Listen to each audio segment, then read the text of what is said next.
शरीर को स्वस्थ रखने के लिए योग के स्वरूप जो प्रचलन में है, समाज में है, वो सही है। उनका आप अक्षरशः पालन करें, क्योंकि स्वस्थ शरीर ही आपको जो कुछ भी प्राप्त करना है वो सब कुछ आपको दिला देगा। शरीर स्वस्थ नहीं है तो आप कुछ भी नहीं पाओगे, एक जगह खाट पर पड़े पड़े सड़ते रहोगे। इसलिए शरीर को स्वस्थ रखने के लिए योग अनिवार्य है। किंतु योग का वास्तविक स्वरूप महर्षि पातंजल ने जो बताया वो कुछ और ही। महर्षि पातंजल योग के स्वरूप को स्पष्ट करते हुए बताते हैं कि अथ योगानुशासना, योग का अर्थ है अनुशासित करना। तो हम अनुशासित करें किसे? क्या समाज को अनुशासित करें, समाज से भी हो जाए, अथवा देश को अनुशासित करें, दार्शनिक हो जाएं, विश्व को अनुशासित करना शुरू कर दें? हम क्या करें, किसको अनुशासित करें? तो महर्षि पातंजलि बताते हैं कि योग चित्त वृत्ति निरोध है। इस योग के पारायण होने पर आपकी मन सहित चित्त वृत्तियां, मन सहित इंद्रियां वो रुक जाती हैं। मन सहित इंद्रियां रुकने का अभिप्राय क्या है? मन विचार करता है, बुद्धि कल्पना करती है, और उसी विचारों और कल्पनाओं के द्वारा ये इंद्रियां वहां तक पहुंच जाती हैं। तो ये मन उस परमात्मा के अतिरिक्त अन्यत्र कुछ भी न विचार करे। बुद्धि उस परमात्मा के अतिरिक्त और कुछ भी कल्पना न करे। अर्थात मन सहित इंद्रियां सर्वत्र से सिमट कर उस परमात्मा में स्थिर हो जाएं। उसको कहते हैं प्राणायाम। योग चित्त वृत्ति निरोध है, चित्त की वृत्तियों का सर्वथा रुक जाना, व्यवहारिक विषयों से रुककर अंतरात्मा में उस परम तत्व परमात्मा में स्थिर हो जाना, उसी को कहते हैं योग। और ये योग के द्वारा ही संभव है। तो इसकी विधि क्या है? आगे महर्षि पातंजल बताते हैं कि श्वास प्रश्वास गतिर्विच्छेदा प्राणायाम। श्वास जो हम लेते हैं, प्रश्वास जिसे हम बाहर छोड़ते हैं, इसमें उठने वाले जो विचार है, जो कुतर्क है, जो विषय है, वो सर्वथा शांत हो जाए। ये विकार जब शांत हो जाएंगे तो ये श्वास और प्रश्वास, इस श्वास और प्रश्वास में जब वह परमात्मा प्रसारित हो जाता है, प्रवाहित हो जाता है, तभी यह स्थिति आपको मिलती है। श्वास प्रश्वास गतिर्विच्छेदा प्राणायाम का ये अर्थ नहीं है कि श्वास को ही रोक दें, न श्वास भीतर खींचे न श्वास को बाहर छोड़ें, तब तो मृत्यु हो जाएगी। ये आती जाती श्वास जो सहज रूप से चल रही है, निरंजन माला घट में फिरे दिन रात, ये जो भगवान की माला है ये दिन रात चलती रहती। महर्षि कभी ये नहीं कहते कि नहीं बाएं नाक को दबाकर दाहिने से श्वास खींचो, फिर दाहिने को दबाकर बाएं से छोड़ो, फिर बाएं को दबाकर दाहिने से छोड़ो। ये सब महर्षि नहीं कहते। महर्षि का स्पष्ट वो योगी थे। महर्षि पातंजलि योगी थे, वो कभी इसका समर्थन नहीं करते। उन्होंने स्पष्ट रूप से कहा कि इस श्वास प्रश्वास की गति को स्थिर कर दो। गति का अर्थ ये नहीं है कि इसकी जो चलने की प्रक्रिया है उसमें हम वो व्यवधान उत्पन्न कर दें, तब तो कोई ना कोई रोग आपको अवश्य ही हो जाएगा। इस श्वास प्रश्वास की गति को न रोककर, बल्कि इस श्वास प्रश्वास में उठने वाले विकारों को हमें उसको शांत करना है। तो ये श्वास प्रश्वास जो हमारे चिंतन में ये विकार जो उमड़ रहे हैं, चल रहे हैं, विषय जो चल रहे हैं, ये चिंतन का जो प्रवाह चल रहा है विषयोन्मुख, वो रुके कैसे? तो महर्षि पतंजलि कहते हैं कि अभ्यास वैराग्याभ्यातान चित्त निरोध है। अभ्यास करो, इस अभ्यास के द्वारा ये चित्त ये शांत हो जाएगा। यह चित्त जो संसार में दौड़ रहा है, माया में दौड़ रहा है, प्रकृति में भटक रहा है, वो परमात्मा में स्थित हो जाएगा। किंतु यह अभ्यास ये वैराग्य के साथ होना चाहिए। अभ्यास वैराग्य अभ्यातान चित्त निरोध है। अभ्यास और वैराग्य के साथ इस चिंतन में लगो, इस पर आप विजय प्राप्त कर लोगे। ये चिंतन का प्रवाह सिमट कर वो परमात्मा में स्थित हो जाएगा। अभ्यासेन तु कौन्ते वैराग्येण च गृह्यते। भगवान कृष्ण कहते हैं अर्जुन, अभ्यास और वैराग्य से इस कर्म पथ पर लगना चाहिए, तभी विजय प्राप्त होती है साधक को। आप कितना भी अभ्यास करें, वैराग्य नहीं है, भगवान के प्रति समर्पण नहीं है, तो आप कुछ भी नहीं पाओगे। मिलहि न रघुपति बिनु अनुरागा। बिना अनुराग के, बिना प्रेम के, बिना विशेष स्नेह के भगवान आपको कभी नहीं प्राप्त होंगे। कि ये कोटि जप जोग विरागा। आप कितने भी करोड़ जोग करो, जप करो, यज्ञ करो, तप करो, दान करो, कितना भी कर डालो, किंतु उस परमात्मा के प्रति स्नेह नहीं है, उस परमात्मा के प्रति भाव नहीं है, श्रद्धा नहीं है, समर्पण नहीं है, तो आप कुछ नहीं पाओगे, जीवन व्यर्थ चला जाएगा। इसलिए अभ्यास और वैराग्य के द्वारा इस चिंतन में लगने का विधान है।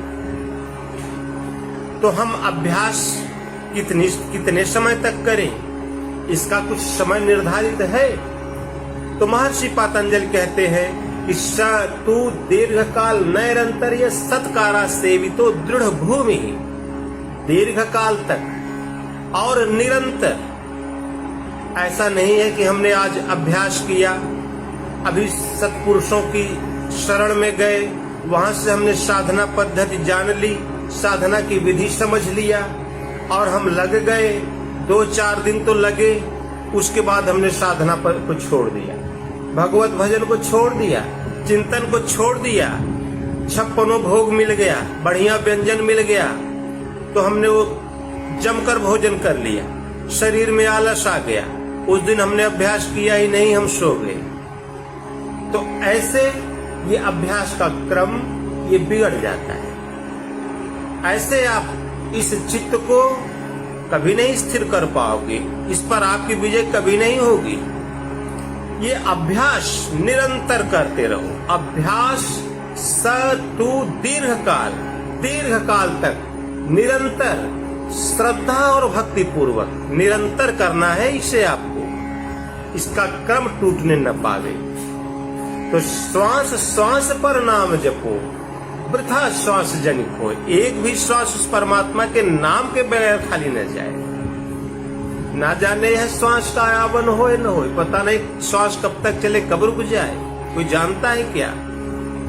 इसलिए ये जागत में सुमिरन करे, सोवत में लब लाए, सूरत डोर लागी रहे, तार टूट ना जाए।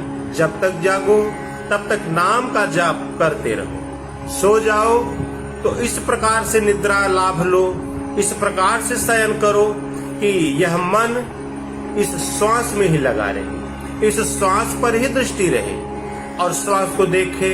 इस कब श्वास भीतर गई उसको देखो, कब श्वास बाहर आई उसको देखो। इस आती जाती श्वास को ये मन की दृष्टि इसको देखती है। ये अभ्यास दीर्घ काल तक चलने वाला अभ्यास है और विशेष स्नेह से वैराग्य के साथ लग जाओगे तो बहुत दिनों तक दौड़ भाग नहीं करना पड़ेगा आपको। शीघ्र ही ये श्वास पकड़ में आ जाएगी, नाम पकड़ में आ जाएगा। नाम की ध्वनि श्वास में स्वतः ही उठने लगेगी, चलने लगेगी। तो सतु दीर्घकाल निरंतर सत्कारा सेवितो दृढ़ भूमि। दीर्घकाल तक निरंतर श्रद्धा भक्ति पूर्वक किया हुआ साधन ही दृढ़ हो पाता है। तो इसलिए अभ्यास करो वैराग्य के साथ और निरंतरता ये आवश्यक होनी चाहिए। तो एक नया प्रश्न, इस श्वास प्रश्वास, इस आती जाती श्वास को तो हम नियंत्रित करें, इसके साथ और भी कुछ करना है हमको, कोई नाम भी जपना है। तो महर्षि पतंजलि कहते हैं कि हाँ, तस्य वाचका प्रणव है, उस परमात्मा का वाचक नाम प्रणव है, ओम है। इस श्वास प्रश्वास के साथ उस परमात्मा का नाम प्रणव का जाप करो। अर्थात श्वास भीतर जाए तो ओम, बाहर आवे तो ओम, फिर भीतर जाए तो ओम, बाहर आवे तो ओम। इस प्रकार श्वास श्वास पर नाम का जाप चलता रहना चाहिए। नाम केवल ओम, महर्षि पतंजलि ने केवल प्रणव के जाप पर ही बल दिया।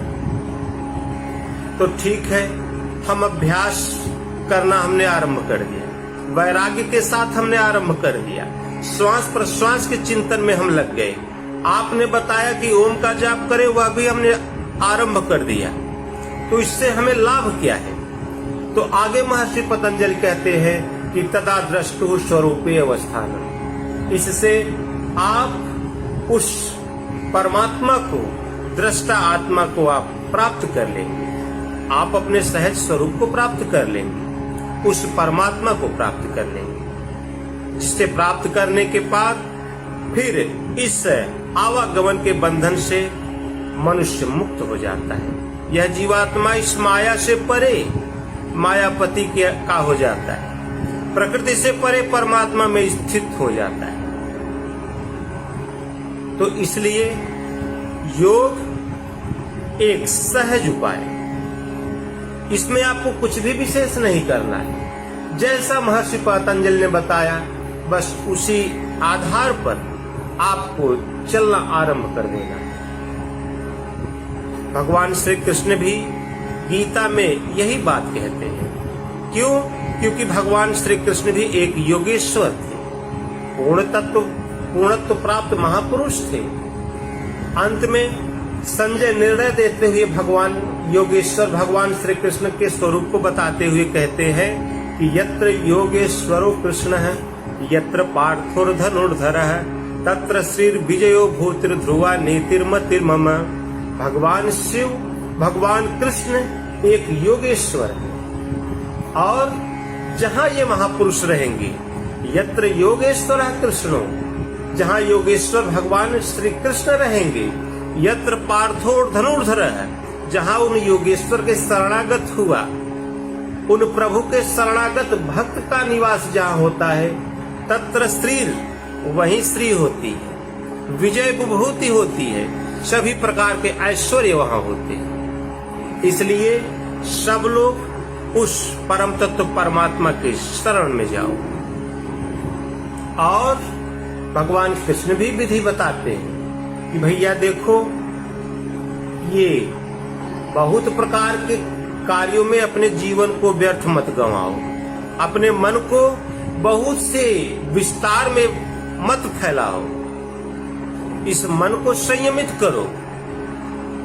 नियतम कुरु कर्मत्वम कर्म ज्यायो ह्य कर्मणः शरीर यात्रा पीछे कौन्तेय प्रसिद्ध अकर्मण। अर्जुन, कर्म तो बहुत से हैं संसार में, एक दो नहीं, कर्म बहुत से हैं। खेती करना भी कर्म ही, व्यापार करना कर्म है। ये मन बिना कर्म किए तो एक पल रहता ही नहीं, निरंतर कुछ न कुछ विचार करता रहता है, कुछ न कुछ मनुष्य सोच विचार मन में चलता रहता है। तो वही कर्म है। जैसी वृत्ति वैसा पुरुष। ये आप शरीर से क्या है इससे मतलब नहीं, आपके मस्तिष्क में क्या है, आपकी वृत्ति कैसी है, आपका वह स्वरूप है। तो जैसी वृत्ति वैसा पुरुष।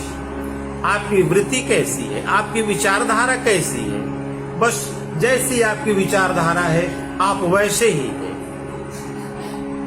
अन्य कुछ भी नहीं है आप। इसलिए भगवान श्री कृष्ण कहते हैं अर्जुन, नियतम कुरु कर्म त्वम। इस संसार में बहुत से कर्म हैं, उन सबको वे कर्म नहीं है।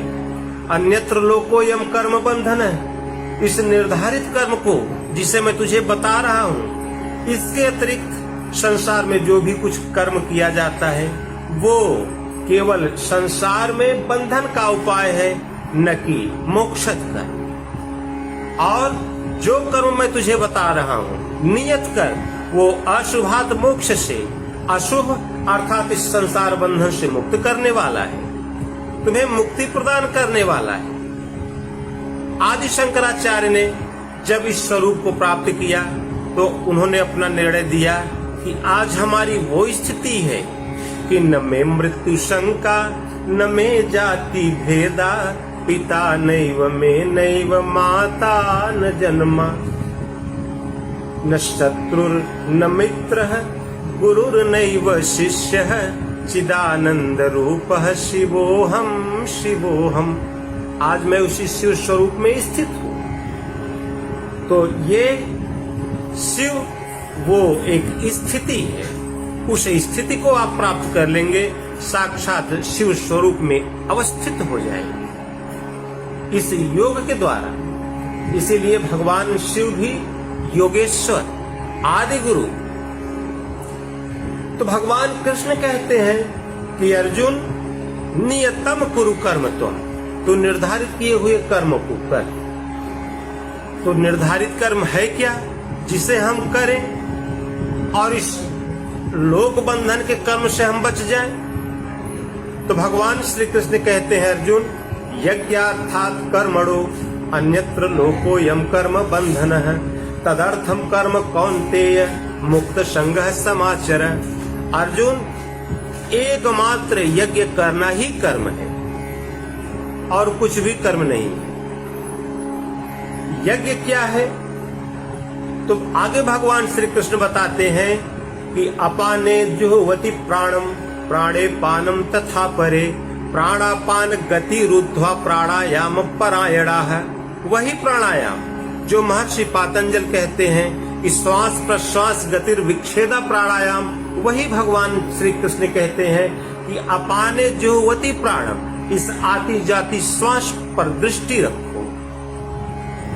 अपाने जुह्वति प्राणम प्राणापानम तथा परे, प्राणापान गति रुद्ध्वा प्राणायाम परायणा है। इस आती जाती श्वास पर दृष्टि रखो, इसको देखो कब श्वास भीतर गई, कितनी देर रुकी, फिर कब बाहर आई, कितनी देर रुकी, फिर कब भीतर गई उसको देखो, कब बाहर आई उसको देखो। और इस आती जाती श्वास पर ओम इत्येकाक्षरम ब्रह्म व्याहरन मामनुष्मरन, यह प्रयाति त्यजन देहम शयाति परमाम गतिम। अर्जुन, इस आती जाती श्वास पर इसको देखो, मन की दृष्टि को इस पर लगाओ और इस आती जाती श्वास पर मन से एक मंत्र भगवान श्री कृष्ण ने बता दिया और वो मंत्र है ओम। इस आती जाती श्वास को देखो और मन से इस नाम को इसमें ढाल दो। श्वास भीतर गई तो ओम, बाहर आई तो ओम, भीतर गई तो ओम, बाहर आई तो ओम। इस प्रकार श्वास श्वास पर यह नाम चलता रहे।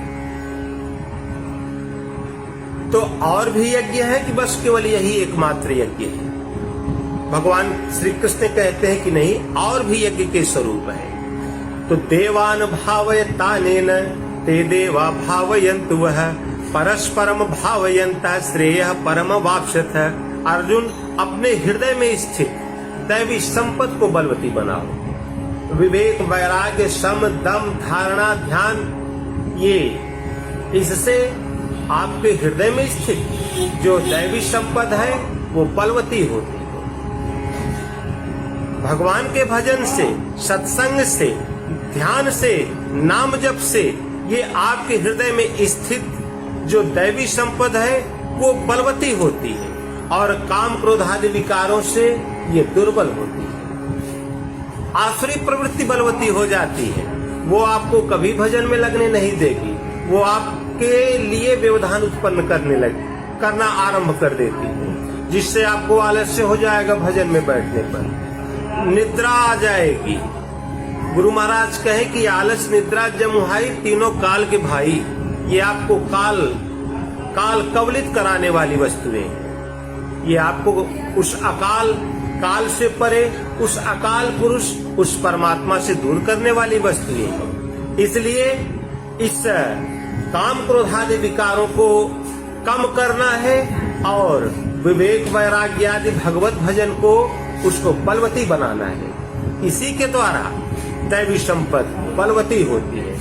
तो जब आपके हृदय में दैवी संपत्ति बलवती होगी, नाम जप से, भगवत भजन से, भगवत कीर्तन से, सत्संग से, तो वो आपकी उन्नति करेगी। इस प्रकार आप अपने हृदय में स्थित दैवी संपत्ति को बलवती बनावे और वे दैवी संपत्ति आपको बलवती बनाती जाएंगी। इस प्रकार उन्नत करते हुए आपको आगे चलते जाना, यह भी एक प्रकार का यज्ञ ही है। आगे भगवान श्री कृष्ण कहते हैं कि अर्जुन, पत्रम पुष्पम फलम तोयम यो मे भक्त्या प्रयक्षति तदहम भक्ति प्रहृदम अश्नामि प्रयतात्मनः। मनुष्य श्रद्धा से, भक्ति से पत्र पुष्प फल जल जो कुछ भी मुझे अर्पित करता है, उसका वह सब मैं खाता हूँ और उसका कल्याण करने वाला होता है। तो यह भी एक प्रकार का यज्ञ है। और सर्वाणि इंद्रिय कर्माणि प्राण कर्माणि चापरे आत्म संयम योगाग्नो जुहोवति ज्ञान दीपिते। संपूर्ण इंद्रियों के दरवाजों को रोककर, मन को रोककर, सर्वांद्रिय कर्माणि प्राण कर्माणि, प्राणों के व्यापार को रोककर, प्राण भी कर्म करते हैं, इस प्राणों के चिंतन को भी रोककर सर्वांद्रिय कर्माणि प्राण कर्माणि चापरे आत्म संयम योगाग्नो, संयम रूपी योगाग्नि में हवन करते हैं। बहुत से साधकों की यही विधि है कि सर्वत्र से अपने मन सहित इंद्रियों को रोककर अपने संयम के द्वारा इस विकारों को वो योगाग्नि में हवन कर देते हैं। जैसे कोई दृश्य आपको दिखाई पड़ गया, तो आप जब भी भजन में बैठेंगे तो आप नहीं चाहते कि वो दृश्य हमको दिखाई पड़े, किंतु बरबस वो दृश्य सामने उत्पन्न खड़ा हो जाता है। तो हमारा मन भगवान में नहीं लगता, बल्कि उस दृश्य पर चला जाता है। तो उस दृश्य को काटने के लिए हम किसी दूसरे दृश्य को, भगवान की किसी स्वरूप को बार बार उस विकृत दृश्य के सामने लाकर खड़ा करते हैं, तो धीरे धीरे वह जो अनावश्यक दृश्य आता रहता है वो उससे कट जाता है। इसको कहते हैं संयम आग्नि। संयम के द्वारा इस ये योग अग्नि में उसको हवन करते हैं। इसी प्रकार हमने कुछ सुन लिया, कोई कुछ भी हमारे कानों में पड़ गया, उस शब्दों को हमने साधना परक बनाकर उसको हमने अपने अनुकूल ले लिया। इसको संयम रूपी यज्ञ कहा जाता है। और कुछ साधक द्रव्य यज्ञास तपो यज्ञ योग यज्ञास तथा परे स्वाध्याय ज्ञान यज्ञाश्च यतयः संसित प्रताः। कुछ साधक द्रव्य यज्ञ करते हैं, महापुरुषों की सेवा में पत्र पुष्प फल चढ़ाते हैं। कुछ तप यज्ञ करते हैं, मन सहित इंद्रियों को तपाते हैं। द्रव्य यज्ञ तपो यज्ञ, कुछ लोग योग यज्ञ करते हैं और कुछ लोग स्वाध्याय करते हैं, अपना अध्ययन करते हैं कि कल हम भजन में कितनी देर हमारा मन लगा, आज हमने भजन कितनी देर किया। इसको स्वाध्याय कहते हैं, स्वयं का अध्ययन। स्वाध्याय पुस्तक पढ़ने का नाम नहीं, स्वाध्याय अपने को पढ़ने का नाम है। हमारा मन भगवान में कल कितनी देर तक लगा, आज हमने भगवान में कितना समय दिया, इसको स्वाध्याय कहा जाता है। यह भी एक प्रकार का यज्ञ है। भगवान श्री कृष्ण ने इस प्रकार बहुत से यज्ञ बताए। और उन सभी यज्ञों को करना ही कर्म है। और इसलिए भगवान कहते हैं कि इन यज्ञों को करते हुए योग से युक्त होकर विशुद्ध आत्मा, विशेष रूप से शुद्ध हुई आत्मा वाला विजितात्मा, जितेंद्रिय, विशेष रूप से जीती हुई इंद्रियां वाला साधक ही मुझे प्राप्त करता है। किंतु ये जो यज्ञ भगवान श्री कृष्ण बता रहे हैं, इसका अनुष्ठान होता कैसे है, इसका नियम क्या है? भगवान श्री कृष्ण कहते हैं कि बहुत सरल नियम। इसके लिए मन मना भव मद भक्त्या मद्या जीमाम नमस्कुरु मामे वैशसि सत्यम ते प्रति जाने प्रियोषि में। अर्जुन, मेरे में मन वाला हो, मेरे में भाव वाला हो, मेरा भक्त हो जा। मन मना भव मद भक्त्या मद्या जीमाम नमस्कुरु, केवल मुझे नमस्कार कर, मैं उद्धार कर दूंगा तुम्हारा। और जो मेरे शरणागति हो गया वो मेरा परम प्रिय होता है, उसको इस आवागमन के बंधन में नहीं आना होता, वो पूर्णत्व प्राप्त कर लेता है। भगवान कृष्ण कहते हैं वो मुझे प्राप्त कर लेता है। किंतु इसके लिए एक विशेष शर्त भगवान ने दिया कि सब कुछ करो, लेकिन एक विशेष शर्त इसके लिए है। क्या?